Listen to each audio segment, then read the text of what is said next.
Serious. This is Hip Hop Album Review Part 21. It's going to be the last one for tonight. Without further ado, first album is the Fear soundtrack, released in 1994. Nothing to it is, this will be what I consider like a horrorcore, hip hop soundtrack. It's a horror movie from the mid-90s. I haven't seen it. For my people, my subscribers, let me know if you guys seen the movie. Is it a good movie? Is it a bad movie? Let me know. But I bought this, because I saw the track listing, and it's more of a horrorcore track album. Singles this album has, it came out with 2 videos. Esham's The Fear, the Morty's theme, which they have a video for, which I'll post down the link for, and Half Pet, Half Dead's Better Off Dead, which is also a video, which also has a video as well. Pretty solid.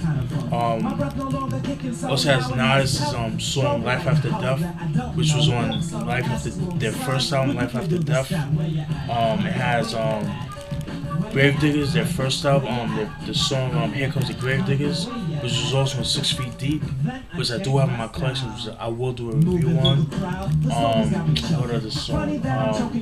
Flatliners, the horrorcore group that was on Def Jam with Russell Simmons' nephew, Red Rum, with the song Run.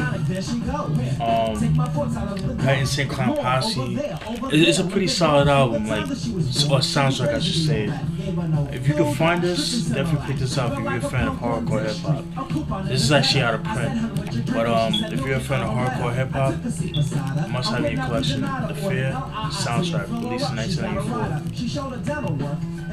Then we got Dr Octagonecology's first album, Dead Serious. I told you guys who Dr Octagonecologyst is on the on the Hip Hop Album Part 19, I think, when I did the straight up Suicide album review.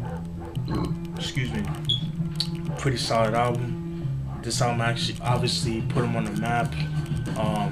This is when they brought the whole Iggity, using gibberish words and doing the Iggity, and then other rappers, pretty much influenced. This album was definitely influential. Like I said, because of them, now you had people saying Iggity in their rhymes and shit like that. So that's what makes this album influential.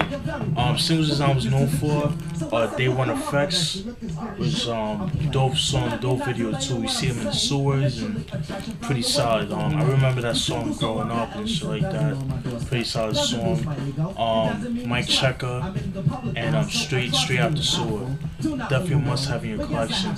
This shouldn't be too hard to find. If you're a fan of Dr Octagonecology, you're a fan of EPMD, Redman, early 90s hip hop, you would definitely enjoy this album. This is Dr Octagonecology's Dead Serious, released in 1992. We got my man X-Rated.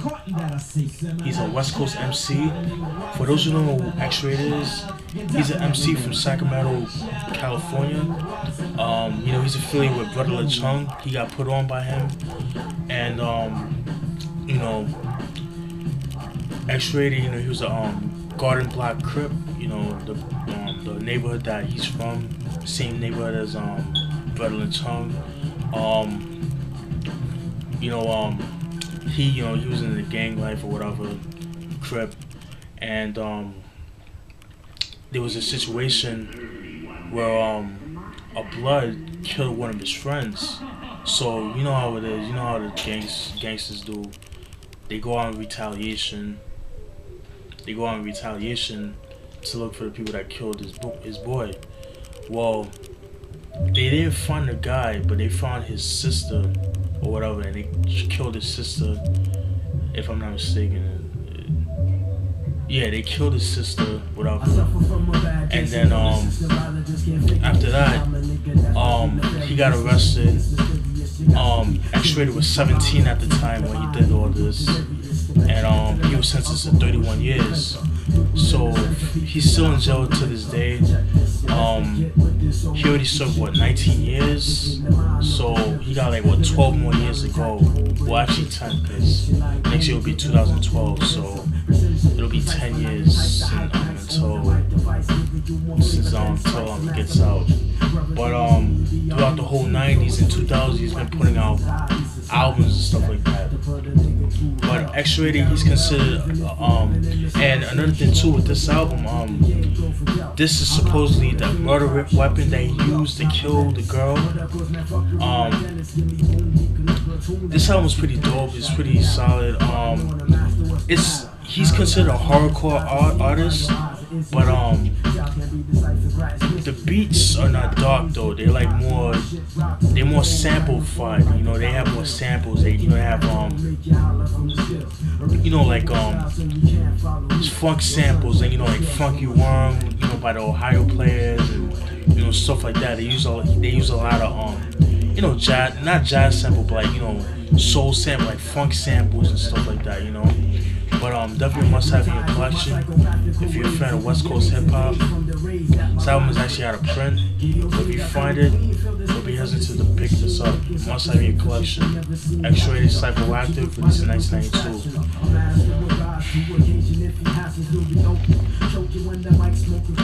Then we got X-Rated's second album, Xorcist, released in 1995. This sounds a lot more darker than his Psychoactive album.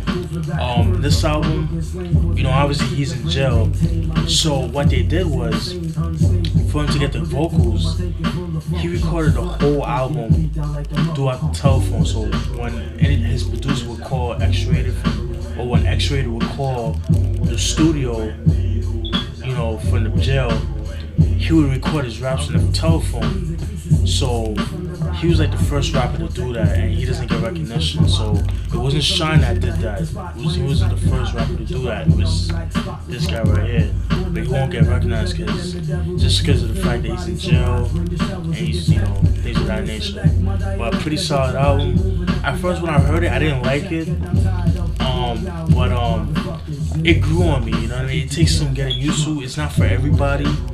But if you're a fan of horrorcore, you would definitely enjoy this album. This album is pretty dark, really, really dark. Definitely must have in your collection. You're a fan of X-Rated, fan of Brotherly Tone. If you could get past over the telephone recordings, you'll definitely, would enjoy this album. This album is actually out of print as well, so good luck finding this album. But this X-Rated Xorcist, released in 1995, must have in your collection. We got Esham's fifth album, Dead Flowerz, released in 1996. This is 2 years after his Closed Casket album that I did a review on. Nothing to it, Esham. In this album he starts doing more. It's still horror. It's still horrorcore. It's still dark, But in this way, he kind of like he spreads out. You know what I mean? Like he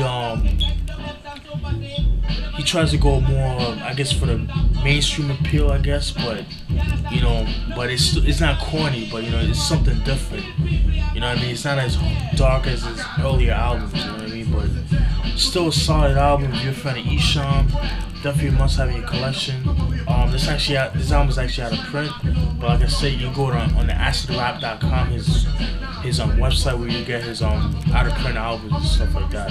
This Esham, Dead Flowerz, released in 1996, must have in your collection. Then the last album is Dr.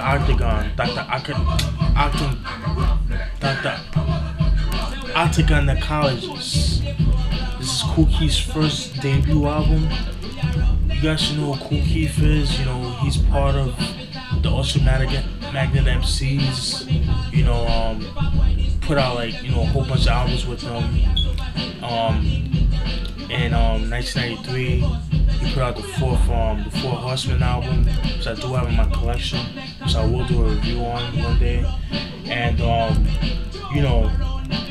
they put that out, and then he met the artist. He met the producer, Dan the Automator, and the Cutmaster Kurt in Cali, and during like the early 90s or whatever.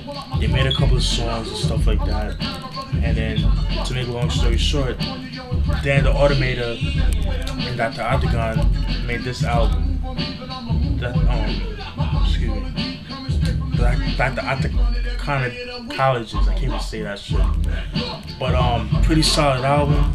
Singles design was known for is Earth People, 3000, one of my favorite songs on the album, and Blue Flowers, which they both have videos. I'll post down a link for those 2 videos. Definitely a must-have in your collection if you're a fan of Kool Keith. Very dark album. Dr. Octagon, his character is like he's a gynecologist from outer space, and he's like weird and shit like that. He's just like some weird motherfucker, but man, it's like such a dope album. Kool Keith, he's out there, literally, you know what I mean? But definitely must have in your collection if you're a fan of Kool Keith or Ultramagnetic MCs. This album is definitely has like a cult status, like a cult following. In 2006, he came out with an album called Return of Dr. Octagon, but the album is considered kind of, I guess, whack in a way. Not whack, but like it wasn't like a real album because they were saying like the production didn't really fit Kool Keith and stuff like that. It wasn't reminiscent of this album, you know what I mean? It was like the label that he was under. The record label released material without his permission and shit like that, you know what I mean? Kind of fucked up if you ask me, but what can you do? But this is definitely a must-have in your collection. This is Kool Keith's first album. That's Dr. Octagonecologyst. And then throughout the whole 90s and 2000s, he's putting out numerous albums. He put out Black Elvis, which I don't have in my collection. That's out of print. He put out Dr. Doom that same year. Very hard to come by. That's actually out of print as well. Matthew, which is out of print as well. Hard to find. And numerous others, But if you're a fan of Kool Keith, Sex Style, which was released, his second album, Sex Style, which was released in 1997, that's hard to find as well too. And also, in 2006 or 2007, he released an album called Sex Styles The Unreleased, which is like unreleased songs like that was cut from the album, the Dr. Octagon from the Sex Style sessions and stuff like that. I don't have that in my collection, but I do have a burnt copy. Pretty solid album. If you like mid-90s hip-hop, like mid-90s, you like Kool Keith around the mid-90s, you will definitely enjoy that album. You can find it, go cop it, must have in your collection. That's it for tonight. Hope you guys enjoyed those reviews. Peace.